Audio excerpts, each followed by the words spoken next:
শয়তানের স্ত্রী তুরতুবাকে আল্লাহ পাক কিভাবে সৃষ্টি করেছেন এবং কিভাবে শয়তানের সাথে তার বিবাহ সম্পন্ন হয়েছিল। প্রিয় দর্শক, শয়তানের সন্তান কিভাবে জন্ম হয় এবং একদিনে শয়তান কতগুলো সন্তানের জন্ম দেয়। এছাড়াও আজকের ভিডিওতে আমরা জানব শয়তান তার গুরুত্বপূর্ণ ৮ সন্তানকে ৮টি গুরুত্বপূর্ণ দপ্তরে নিয়োগ দিয়ে রেখেছেন। সেই ৮টি গুরুত্বপূর্ণ দপ্তর ও মানব জীবনে সেগুলোর ভূমিকা নিয়েও আলোচনা হবে। এছাড়াও ভিডিওর শেষে আমরা জানব শয়তান কোথায় বসবাস করে এবং মানুষের তুলনায় শয়তানের ছেলে সন্তানের সংখ্যা কত। মহান আল্লাহ রাব্বুল আলামিন পবিত্র কোরআনে বলেন, তোমরা কি আমাকে ছেড়ে শয়তান ও তার বংশধরদের আনুগত্য করবে, যে তোমাদের প্রকাশ্য শত্রু।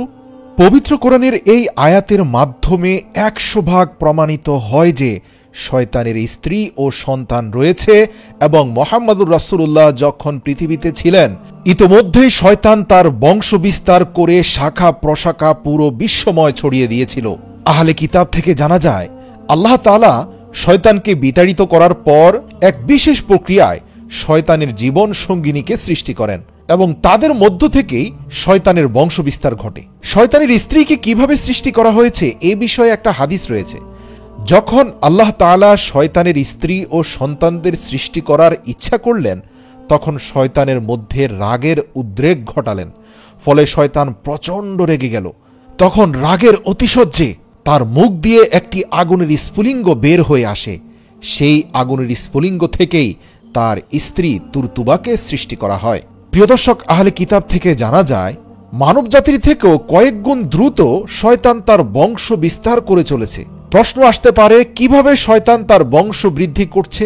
এ বিষয়ে আরেকটি হাদিস রয়েছে যেখানে বর্ণনা রয়েছে কিছু শয়তান আছে যাদেরকে মানুষের মতোই জোড়ায় জোড়ায় সৃষ্টি করা হয়েছে। তাদের মধ্যে স্বামী এবং স্ত্রী রয়েছে এবং এই স্বামী এবং স্ত্রী থেকেই সন্তানের জন্ম হয়। দ্বিতীয়ত আরেক ধরনের শয়তান আল্লাহ সৃষ্টি করেছেন যাদের একটি শরীরের মধ্যেই অর্ধেক অংশ নারী, বাকি অর্ধেক পুরুষ। এরা নিজেরাই সন্তান উৎপাদনে সক্ষম। অন্য আরেকটি বর্ণনা রয়েছে প্রতিদিন শয়তান থেকে 10টি ডিম বের হয় এবং প্রত্যেক ডিম থেকে অসংখ্য নারী ও পুরুষ শয়তানের জন্ম হয়।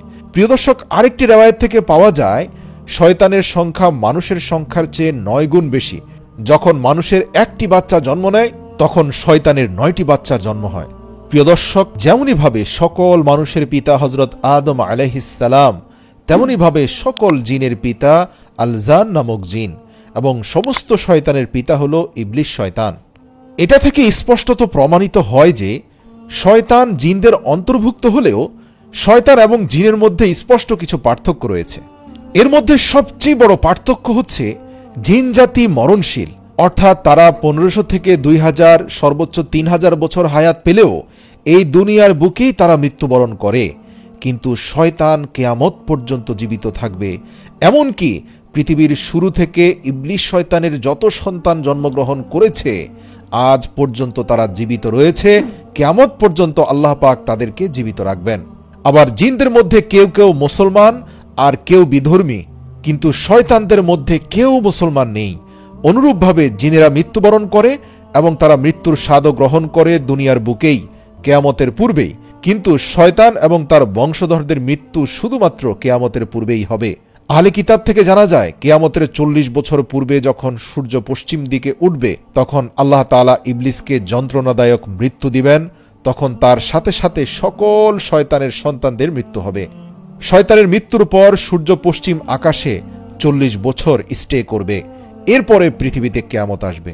আল্লাহু আকবার। প্রিয় দর্শক, এখন আলোচনা করব শয়তানের নেটওয়ার্ক কিভাবে কাজ করে এবং শয়তান তার সন্তানদেরকে কোথায় কোথায় ডিউটিতে নিযুক্ত করে রেখেছে এবং কিভাবে শয়তানেরা মানুষকে গোমরাহ করার কাজে ব্যস্ত রয়েছে।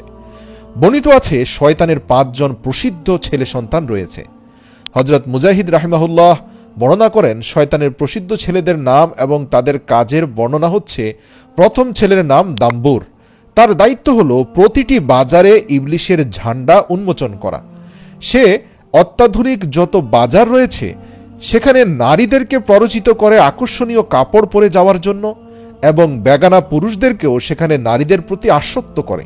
সাধারণত বেগানা সুন্দরী নারীর দিকে দৃষ্টিপাত করলে মানুষের মধ্যে যে মোহ তৈরি হয় সেটা মূলত শয়তান দাম্বুরের প্ররোচনা। শয়তানের দ্বিতীয় বড় ছেলের নাম হচ্ছে সিবর, যে মানুষের মধ্যে ফিতনা ফাসাদ সৃষ্টি করে এবং বড় ধরনের মুসিবতের মধ্যে ফেলে দেয়। এই যেমন ধরুন, তৃতীয় ব্যক্তির অনুপস্থিতিতে বাকি দুজন ব্যক্তি তার গীবত করছে, অথবা আলেম ওলামাদের মধ্যে হিংসা বিদ্বেষ তৈরি করে দেওয়া। এই সিবুর সাধারণত আল্লাহওয়ালা বুজুর্গদের পিছনে সময় ব্যয় করে, তাদের আমলের বাঁকে বাঁকে সে পথভ্রষ্টতা ঢুকিয়ে দেয়। এভাবে বহু আলেম সিবুরের প্ররোচনায় পথভ্রষ্ট হয়ে গিয়েছে। শয়তানের তৃতীয় বড় ছেলের নাম হলো আউর।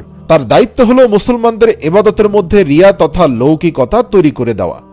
আর এই কাজে আউর অত্যন্ত সফলতা অর্জন করেছে।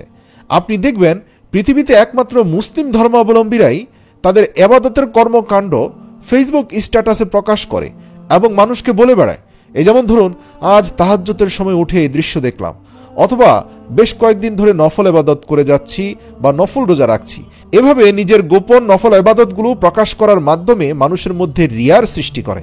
এছাড়াও একে অপরকে নিজের ইবাদতের কথা বলার মাধ্যমে বাকিদের সম্মান এবং মর্যাদা অর্জন করার চেষ্টা করে। কিন্তু এই ধরনের রিয়া খ্রিস্টান বা অন্য কোনো ধর্মাবলম্বীদের মধ্যে খুব একটা দেখা যায় না। এ দ্বারা বোঝা যায় যে শয়তান আউর শুধুমাত্র মুসলমানদের ইবাদতের মধ্যেই রিয়া তথা লৌকিকতা তৈরি করে। শয়তানের চতুর্থ ছেলের নাম মাসুদ। সে মানুষের মাঝে তার প্রসার ঘটায় এবং আপোষের মাঝে বিবাদ সৃষ্টি করে। অর্থাৎ সে কোনো সংঘর্ষ বা সংঘাতের মধ্যে সমাধানের রাস্তা দেখাবে না।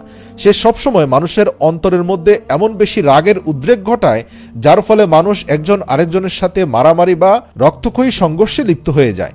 যখনই এর মধ্যে তৃতীয় কোনো পক্ষ সমাধানের চেষ্টা করে, তখন শয়তান মাসুদ তাদের মধ্যে গন্ডগোল লাগিয়ে দেয় এবং সমাধানের রাস্তা বন্ধ করে দেয়। সাধারণত মানুষের ভিতরে যে ক্রোধ এবং বিদ্বেষ তথা হিংসে তৈরি হয় তা শয়তান মাসুদের প্ররোচনাই হয়।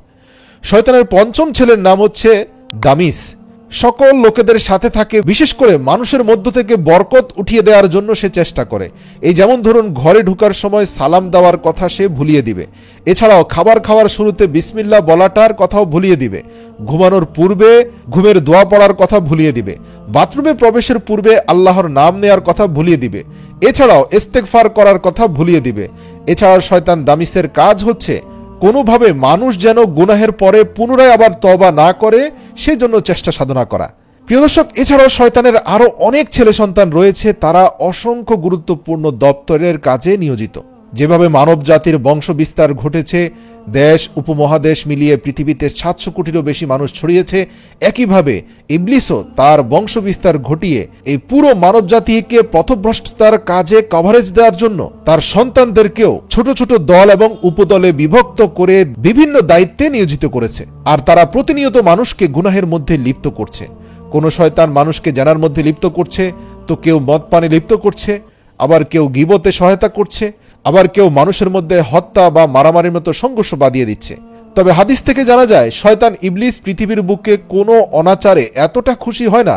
শুধুমাত্র একটি অনাচারে সবচেয়ে খুশি হয়, সেটা হচ্ছে স্বামী স্ত্রীর বৈধ সম্পর্কের মধ্যে তালাক করিয়ে দিতে পারলে শয়তান পৃথিবীতে সবচেয়ে বেশি খুশি হয়। কেননা এর ফলে দুটি জীবনের পাশাপাশি কয়েকটি সন্তানের জীবন, দুটি পরিবারের মধ্যে বিদ্বেষ, তথাপি মানুষের অন্তর আত্মা মরে যায়। এজন্য বৈধতা থাকলেও পৃথিবীর বুকে সবচেয়ে অপছন্দনীয় বৈধ কর্ম হচ্ছে তালাক দেয়া।